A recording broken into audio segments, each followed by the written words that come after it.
July August অভ্যুত্থানের শোক ও বিজয়ের প্রথম বর্ষপূর্তিতে বাংলাদেশ চীন মৈত্রী সম্মেলন কেন্দ্রে বিএনপি আয়োজিত আলোচনা সভা ও আন্দোলনে শহীদদের পরিবারের স্বজনদের সম্মাননা প্রদানের বিশেষ অনুষ্ঠানে যোগ দেন দেশের বিভিন্ন রাজনৈতিক দলের নেতারা।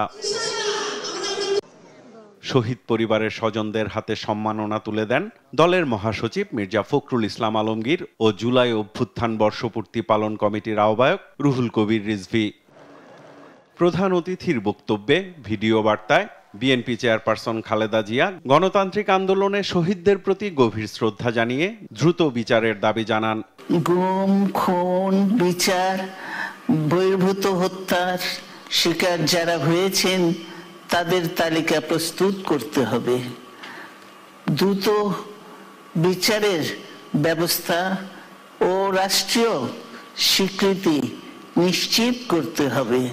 প্রতিটি পরিবারের সম্মানজনক পুনর্বাসন ও নিরাপদ ভবিষ্যৎ নিশ্চিত করতে হবে।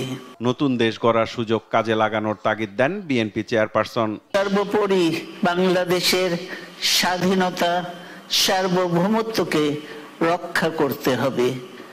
যে কোনো মূল্যে ঐক্য বজায় রাখতে হবে।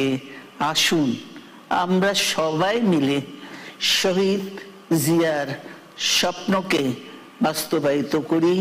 বাস্তবায়িত করি কোটি মানুষের নতুন বাংলাদেশের নির্মাণের স্বপ্নকে। উদ্বোধনী বক্তব্যে দলের ভারপ্রাপ্ত চেয়ারম্যান বিভিন্ন ইস্যুতে মতানৈক্য থাকলেও স্বাধীনতা ও সার্বভৌমত্বের ক্ষেত্রে রাজনৈতিক দলগুলোকে ঐক্যবদ্ধ থাকার আহ্বান জানান। প্রতিটি রাজনৈতিক দলের নিজস্ব দৃষ্টিভঙ্গি এবং কর্মসূচিগত পার্থক্যের কারণে কোনো ইস্যুতে ফ্যাসিবাদী বিরোধী রাজনৈতিক দলগুলোর মধ্যে অনৈক্য মনে হলেও আমি দৃঢ়ভাবে বিশ্বাস করি জাতীয় স্বার্থে আমরা সবাই এক। জাতীয় ইস্যুতে জাতীয় স্বার্থে ঐক্যমত থাকাটাই সবচেয়ে বেশি জরুরি। রাজনৈতিক দলগুলোর সংখ্যানুপাতিক নির্বাচনের প্রস্তাব পুনর্বিবেচনার আহ্বানও জানান তারেক রহমান।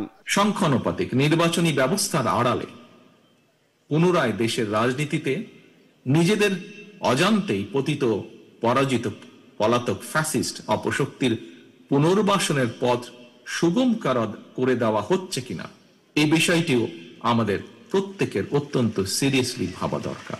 নিত্য নতুন ইস্যু যদি আমরা সামনে নিয়ে আসতে থাকি এর সুযোগে ষড়যন্ত্রকারীরা আবারও মাথা চাড়া দেওয়ার সুযোগ পাবে। তারেক রহমান বলেন, শর্তের তালিকা না বাড়িয়ে শহীদদের চেতনায় বাংলাদেশকে উপলব্ধি করে প্রতিহিংসাবাদ দিয়ে শহীদদের আকাঙ্ক্ষিত দেশ গড়তে শুরু করতে হবে আলোর প্রতিযোগিতা, ভালোর প্রতিযোগিতা।